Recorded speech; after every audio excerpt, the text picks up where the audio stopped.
Hello, my name is Mary, and I'm coming to you from the Children's Room, the Portland Public Library. And today, I'm reading another women's biography. This one's about an amazing children's author, Beatrix Potter, who wrote Peter Rabbit. This book is called Beatrix. It was written by Jeanette Winter. It was published by Francis Foster Books, an imprint of Farrar, Straus and Giroux, and it was published in 2003. And I'm just going to move so you can see the illustrations. Once upon a time, there was a little girl with wavy hair and serious eyes, and her name was Helen Beatrix Potter. I am that little girl. I was born in London because my father was a lawyer there. I live in a tall brick house and spend my days in the nursery on the 3rd floor.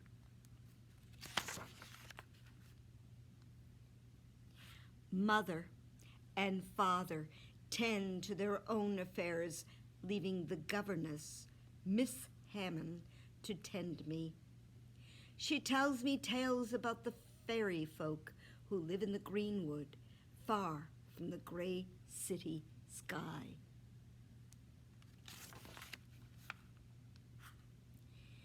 When I was 6 years old, my brother, Bertram, was born.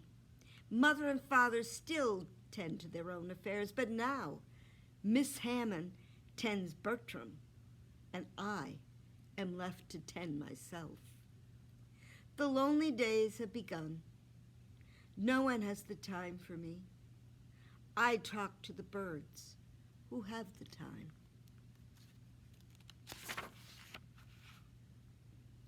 I talk to the mice in the garden who have the time. I was always catching and taming mice.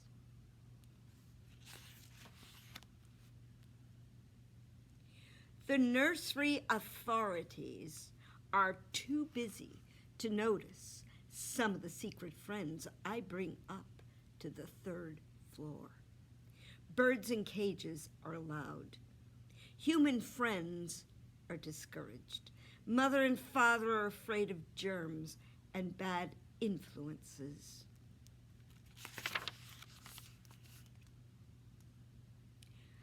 I had been discontented and never strong as a young person in London. Colds and headaches are frequent, especially at Christmas time. Mother and father take little notice of the holiday, being Unitarians. Christmas comes but once a year, thank goodness. Every summer, the family travels north to the country. Bertram and I roam the grounds of the big rented estates we stay on. Ah, freedom. We watch the wild rabbits play and hide and jump and run, and I tame a few. I seem able to tame any sort of animal. Sometimes at summer's end, mother and father allow one of the tame rabbits to return with me to the city. My companions lift my spirits. My rabbit, Peter, has learned to ring a little bell, drum on a tambourine, and jump through a hoop. He is an able student. Now and then, father takes time from his affairs to take me to the art museum. Mother still tends to her own affairs. I soon forget the building, but the pictures burn in my mind. It's strange how deeply the mind is impressed when excited. I do not remember a time when I did not try to invent pictures. I draw Toby and Judy, lizards from the garden. I draw Sally, a ring snake.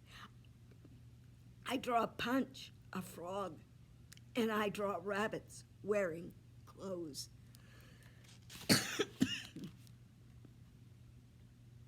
My rabbit Peter has not learned to mind his manners while I paint.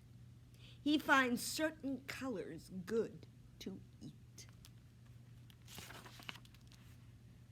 Houses in the city are populated with house mice, busy behind the walls and under the floors. I tame one tiny little house mouse and call her Hunka Munka. She is my dear friend and has her own tiny little box to sleep in. One day, Hunka Munka climbed to the top of the chandelier in the downstairs parlor. The brass was so slippery that she fell off. Hunka managed to stagger up the staircase into her little house, but she died in my hand. If I had broken my own neck, it would have saved a deal of trouble. I do miss her.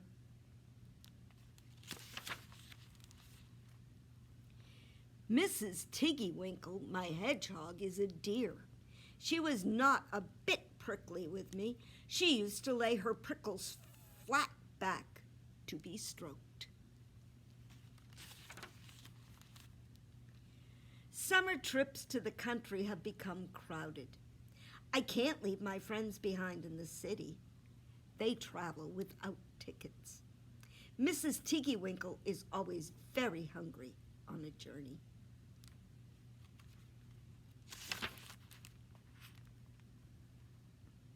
I walk about in the country twilight by myself, which isn't allowed in the city.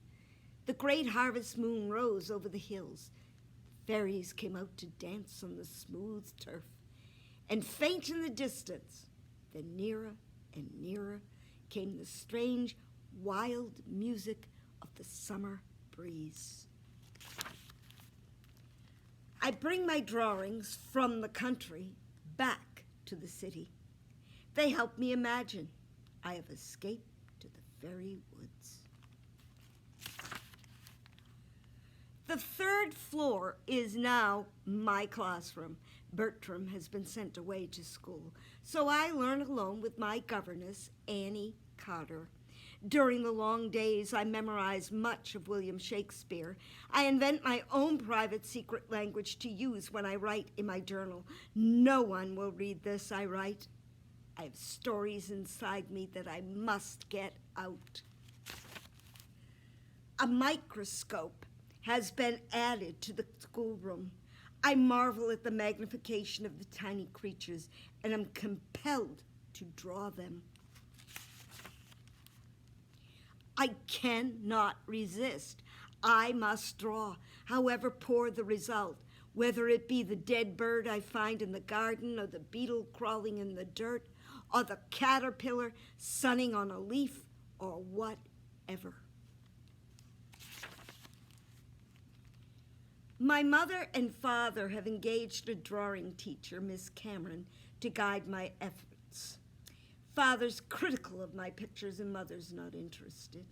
Miss Cameron and I have different ideas and cannot come to terms. When she is here, I paint as she wishes. Of course, I shall paint just as I like when not with her.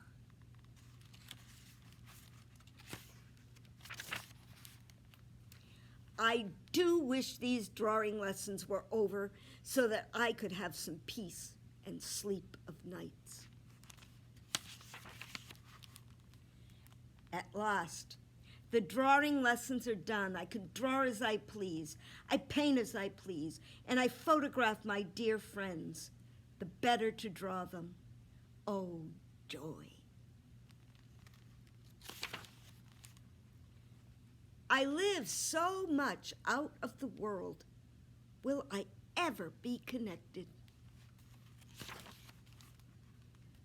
The third floor schoolroom has become my studio. I draw and I paint. I look through the microscope. I write in my secret journal. and I write letters to the children of my last governess, Annie. When her little boy, Noel, was sick, I wrote and told him a story about a rabbit named Peter. My dear Noel, I don't know what to write to you, so I shall tell you a story about 4 little rabbits whose names were Flopsy, Mopsy, Cottontail, and Peter. One thing often leads to another. The story letter proved so popular with Annie's children that I made a small little book and called it The Tale of Peter Rabbit. One little book leads to another little book, and before long, I am writing books about all of my companions, and some new ones too. I have just made stories to please myself because I never grew up. It is something to have a little money. The little books are quite successful. With my earnings, I buy Hilltop Farm and finally leave the sad gray city behind.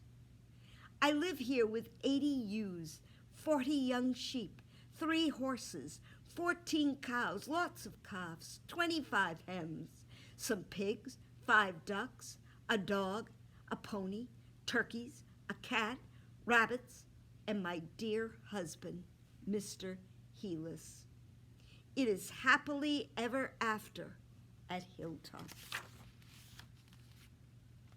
And by the way, from my doorstep, I can see a broad space of grass just right for a picnic or for rabbits to dance on. The end. And we have an author's note.